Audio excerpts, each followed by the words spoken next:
Ada 5 jenis makanan yang boleh membuatkan buah pinggang kita rosak. Yang pertama, makanan yang tinggi garam. Contohnya macam keripik, kicap dan ikan masin. Yang kedua, daging yang diproses, sausage, nugget dan daging burger. Yang ketiga, minuman yang tinggi kadar gulanya seperti teh tarik dan minuman yang bergas. Yang keempat, makanan tinggi fosforus seperti keju, susu full cream dan juga kekacang. Yang kelima, ubat tahan sakit, ibuprofen, diclofenac. Yang ini kalau kita ambil berlebihan, dia berpotensi boleh merosakkan buah pinggang kita. Semua makanan ni bukan tak boleh makan, tapi kena kawal.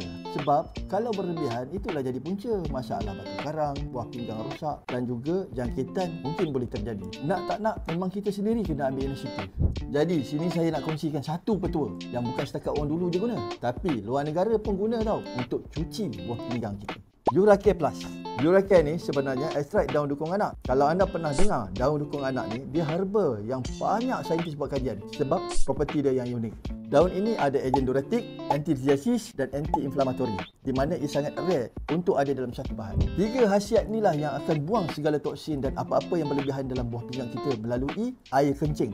Dan pada masa yang sama, menghalang daripada pembentukan mineral dan bakteria. So, dia akan stabilkan semula fungsi buah pinggang kita. Kalau nak cerita sakit buah pinggang ni, dia tak akan baik sendiri. Kita kena usaha. Jaga pemakanan. Kalau tak, mesin yang tolong cuci untuk kita.